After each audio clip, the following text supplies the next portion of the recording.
right? Just think about it. When you're very stressed, you're worn out, you're run down, you're less motivated. So if you have that get up and go, you might not have that. It interferes with your sleep quantity, your sleep quality. It even reduces your immune function, so you get sick more often, and it increases inflammation. Stress is so important.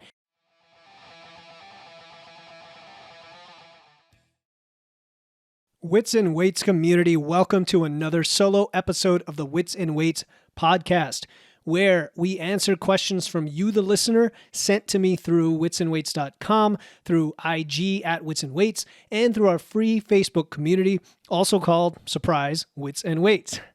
I hope you enjoyed our last episode 62 with Amanda Cooper, where we talked about personalizing your fitness.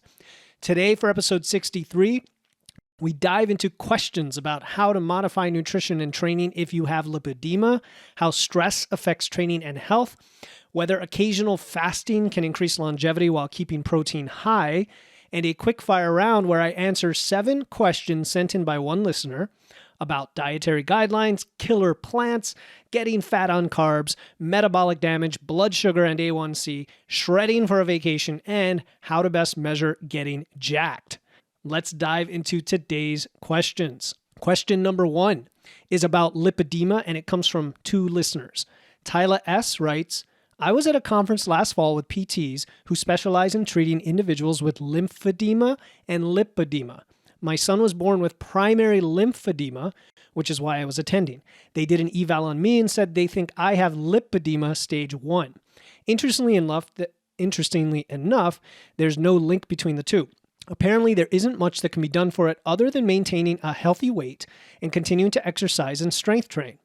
I always knew that I carried weight disproportionately in my lower half, but never knew why. Is there any research to back up a specific diet or exercise regimen? Now, adding to this, another listener, Elaine K., adds, I've heard keto is helpful for lipedema, but the research is a bit spotty. I think the biggest concern for this condition is lack of mobility and the fact that the composition of your lower half may not be the same as your upper half. Lipedema. So lipedema is something I didn't know much about, and I did some research, and it's a condition that causes additional fat accumulation in the lower body disproportionately in the legs, the thighs, the glutes. And it can also cause pain, swelling, and bruising. Sometimes it's misdiagnosed as obesity or lymphedema, but those aren't related to lipedema. I did some research, and there's no cure for lipedema, but lifestyle changes can mitigate the symptoms. They can prevent the complications, primarily through the same nutrition and training protocols that I would use with any client to improve and maintain body composition, with some minor exceptions that I'm going to cover in a second. Keeping in mind that this is a nutrition and training podcast. I'm not a medical expert. I don't dispense medical advice, etc. So for nutrition, we still care about the basics, about energy intake, having sufficient protein for muscle, carbs for energy and recovery, fat for hormones and health. There's no evidence that a specific diet like low carb or keto is better than any other on average for someone with lipedema. So as always, what I recommend is N equals 1. You are your own experimental sample, and you should experiment on your own and see if there's any difference. And one way to do this would be an elimination diet. You would cut out a bunch of foods that you suspect are irritants or things that cause you to feel less than optimal. See if you do feel better after cutting those out, and then start adding back foods in one at a time to see if any of those don't work for you. So that's a protocol that pretty much anyone can use if they suspect an allergen or some intolerance. Now, on the training side, we might have more to work with because we care about things like circulation, blood circulation in the legs, lymphatic drainage, strength, mobility, all of that, given the disproportionate amount of fat accumulation in the lower body. And again, although I'd still recommend things like squats and avoiding high-impact cardio like running, which I would recommend that for most people anyway. But I think if you have lipedema, you want to pay attention to whether you're getting specific pain or discomfort in your lower body and then adjust your training accordingly. And I have read that you can wear compression pants or compression garments during exercise to prevent swelling around your tissues. And then last but not least, there are other treatments to consider, like compression therapy, manual lymphatic drainage massage, and medical interventions that are beyond the scope of my coaching practice or this podcast, but I wanted to mention because they came up in my research. I would suggest working with your healthcare professional and develop a personalized plan with them, with your coach, monitor, adjust so you can manage your lipedema. And I hope that answer helps give you some ideas you may not have considered. Okay, question number 2 is also from Elaine K., who writes, I would be interested in stress management and how stress at work, social, etc. can affect training and health. Okay, so when we think of stress, it's this kind of life stress. That's the term I'm going to use. Life stress that I think most people think of. The stress from your work, from your home life, from your family, from anything you do on a regular basis. And I think it really does have a massive effect on your training and health, even more than you might realize. I've seen clients who everything else seems to be dialed in, but because of this chronic stress, their body just wants to preserve itself. And there's this direct physiological effect that is happening, right? Where quote unquote stress hormones, cortisol and adrenaline get elevated, and they get elevated for much longer than they would in a natural human state. If you think of how humans lived before civilization, where we rose and went to sleep with the sun, you look at your cortisol cycle where it rises in the morning and gradually declines at night, and then increasing your serotonin and melatonin. Nowadays, we often have to take adrenal support and melatonin supplements and all these things because we've got blue light hitting us in the face. We've got sounds, we've got the city, we've got people, and it just goes on and on. So elevated cortisol causes greater fat storage and muscle breakdown. And this chronic stress is correlated with many health factors: higher anxiety, depression, poor gut health, headaches, body aches, heart disease, high blood pressure, stroke, problems sleeping, weight gain, and memory impairment, just to name a few, or pretty much to name all of them. Stress also depletes your energy, right? Just think about it. When you're very stressed, you're worn out, you're run down, you're less motivated. So if you have that get up and go, you might not have that. It interferes with your sleep quantity, your sleep quality. It even reduces your immune function, so you get sick more often, and it increases inflammation. Stress is so important.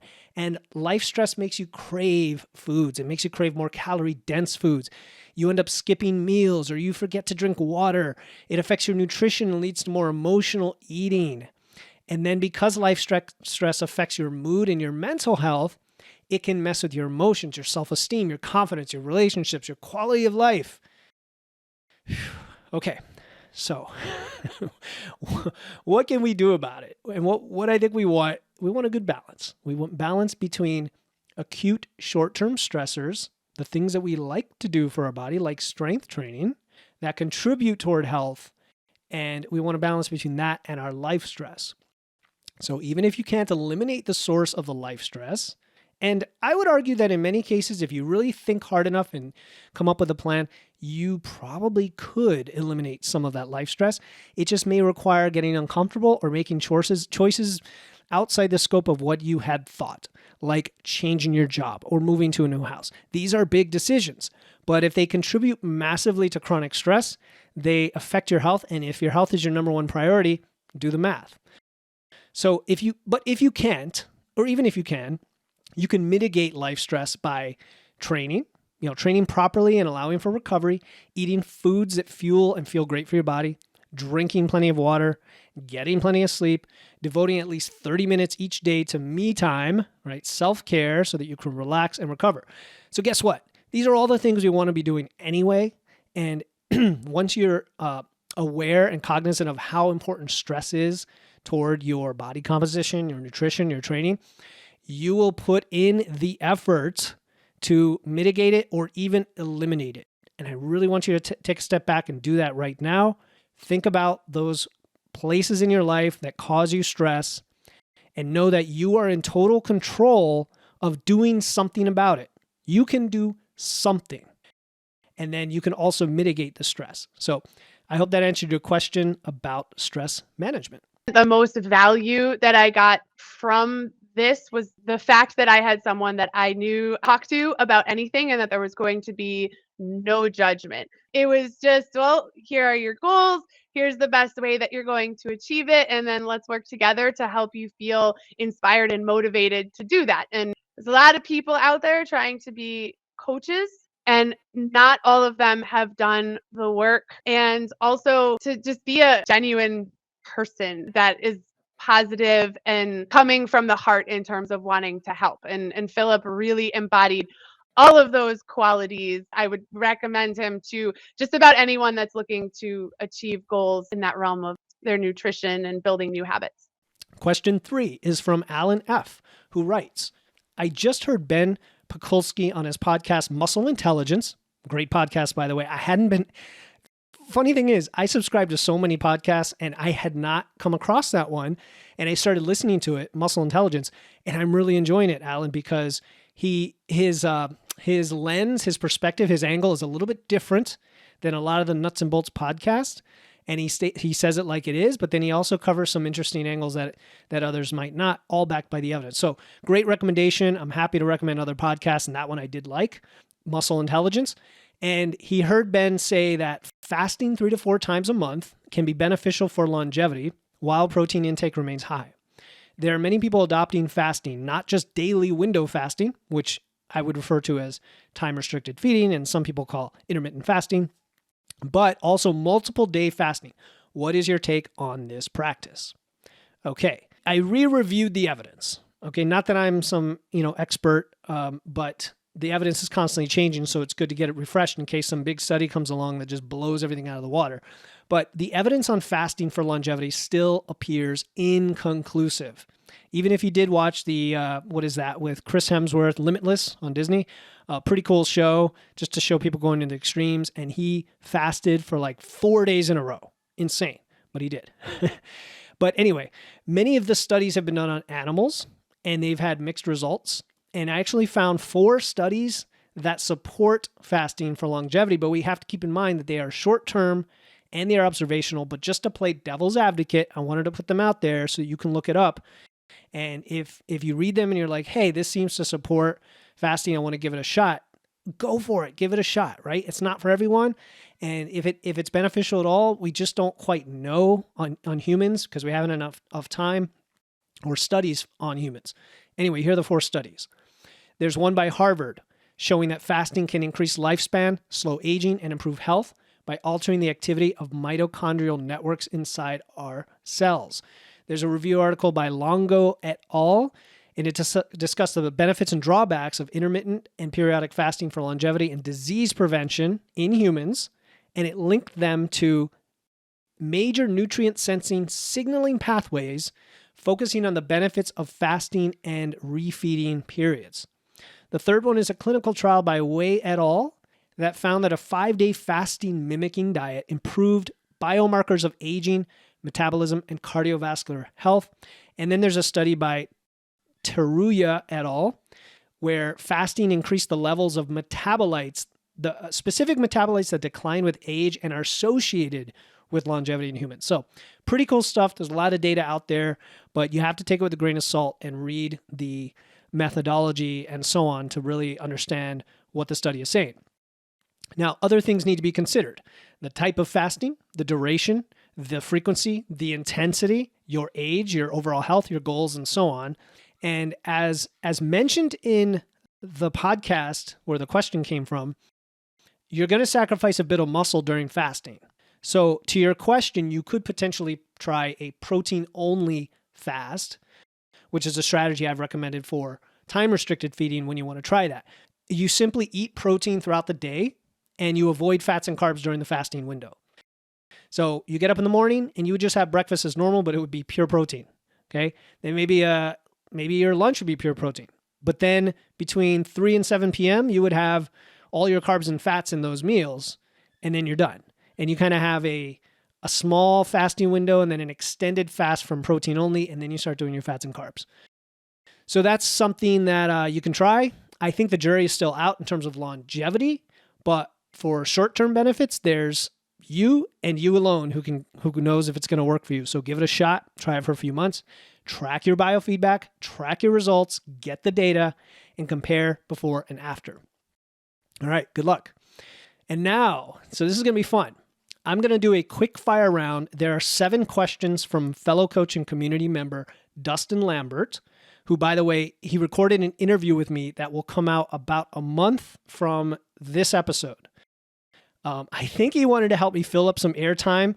So what I should have done was sit him down and show him my list of about 1,000 ideas I have already for future solo podcast episodes. But nonetheless, Dustin, man, I'm very grateful because it allows me to inject a little bit of humor to this episode. So you'll see what I mean. Now, you all listeners, you know I love to talk, but I do it out of love. I want to share as much value as possible on this show. So either way, it's going to be fun. I'm going to answer these questions Mike Matthews style. If you don't listen to Muscle for Life, love the guy, Mike Matthews. Sometimes he has Q&A episodes where he like rapid fires his answers with snark and sass. So I'll do my best. Here we go. Number 1, are dietary guidelines making us fat and sick? All right, dietary guidelines are government-sponsored advice on what to consume to survive, to avoid malnutrition, to avoid chronic disease. I would say these are rock bottom minimums in most cases, with some reasonable targets mixed in. But to your question, Dustin, are those guidelines sneaking into your kitchen at night to make you a snack?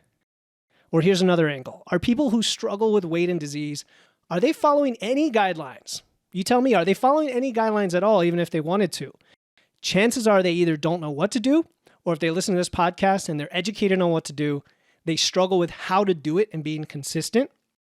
And this is where tracking, measuring, taking action with tools like flexible dieting give us freedom to choose our foods without being beholden to third-party guidelines while still being informed of the evidence when it comes to our health. So let's take the power back from guidelines, from rigid diets, and from fitness influencers and master our own physical health.